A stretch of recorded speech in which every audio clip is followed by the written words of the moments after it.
I think in terms of my relationship to social technology and social media, I wanted to, I think, capture some of the trends that I've seen, especially emerging in this area called synthetic media, which encapsulates a lot of artificial intelligence being applied to media production, media creation, storytelling, and synthesizing aspects of human expression, which can include voice, which can include human emotions, manipulating faces, CGI.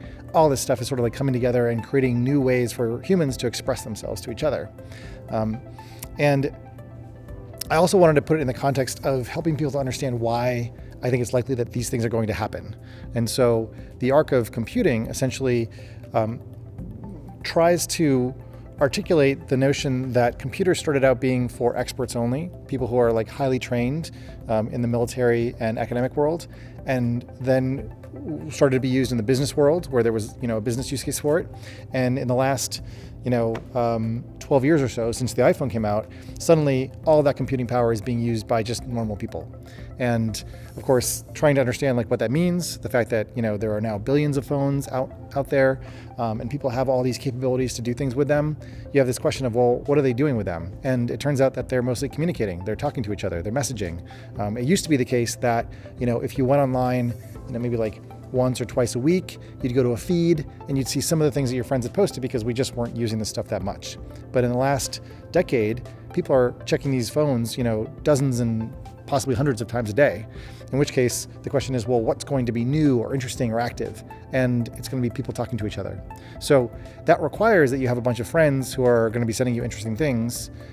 And that may or may not be true, but what I think is going to happen increasingly over the next period of years is essentially that these platforms are going to become a little bit more like games. And so that's why I was talking about like Michaela as this Instagram influencer that is a CGI like person.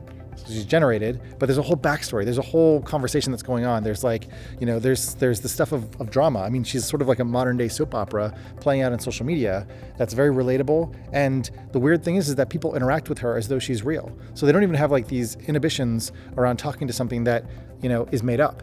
And it could be a generational thing.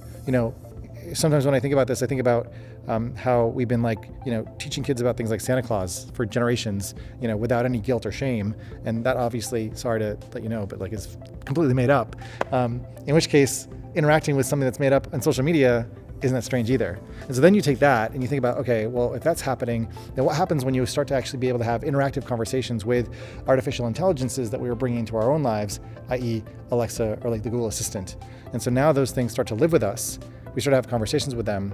It changes the very way in which we relate to our surroundings and our computing environment, because we're no longer mediating the way that we interact with these computing systems through, typing, commands or doing searches. Instead, we're just expressing what we want verbally. And that's so natural to humans, obviously humans to humans, but now the computers are able to talk to us in the same way that we talk to each other. Well, now we start to become more casual with them and we start to say more things to them. So again, going back to this question of like, what's next? That's what I was thinking about. Like, how does artificial intelligence change all this? How does synthetic media give us the ability to express ourselves in different ways? And then what are some of the implications of that for brands and for the way in which we construct this reality around us? What I've been trying to think about is the ways in which we as humans and our biological selves are limited, but that's okay. Like, I can't remember all the things about my friends, which is why like I co-founded this company called Molly, because I was like, I would like a kind of digital assistant that remembers all these things about my friends, which I do deeply care about. And if you trigger the memory, it's gonna like come back to me. But if you're asking me, to remember all this stuff and all these facts and all these labels, that's not where really like what my brain is good at. My brain is good at synthesizing information, making sense of things, possibly being able to relate to someone like emotionally in the moment in an intuitive way, which computers aren't really good at. And so I would rather see humans really focus on doing the things that they're really supposed to be good at, that are really hard to program computers to do because they're so logical, than to try to like cause us to remember all these things that are just details. And that computers are much more suited for from a like memory perspective. If more people have the ability to express themselves, to learn about themselves, to experience themselves, or the broad gamut of human experience, ideally sort of in the less suffering, less painful way, then I think it's more utopian. I mean, there's no such thing as, I think, utopia or dystopia, except in thinking makes it so.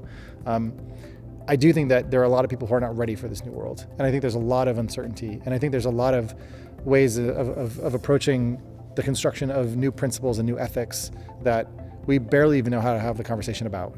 So I think it's less interesting to sort of try to rush to the end of the pendulum swinging in one direction or the other, and more about, okay, like if it's going all the way in this other world where we're really creeped out by how much Facebook knows about us, well, let's try to pull it back a little bit, and let's put into context why it wants to know the things that it wants to know about us and how we can actually benefit from it knowing those things. How can we augment ourselves? How can we augment our relationships or utilize these artificially intelligent systems to reinforce the things that we actually do value and the ways in which we do want to spend our time? Like if we were able to move to a world of self-driving cars, we could actually reduce accidents, enormously, which would reduce the suffering from people dying from accidents caused by humans.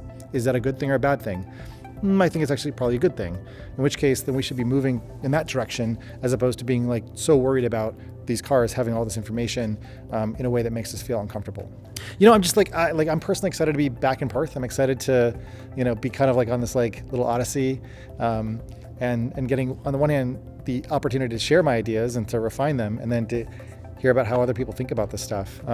Because I guess I feel like I'm really in like learning mode right now, and I'm really glad to be out of Silicon Valley and kind of just getting the temperature and trying to see like where are we struggling and what kinds of ways do we need to think about this stuff that helps us think a little bit more clearly and more broadly about opportunities and possibilities, as opposed to being like, privacy, Facebook, like whatever. I'm like, actually, we can create our reality and shape our reality.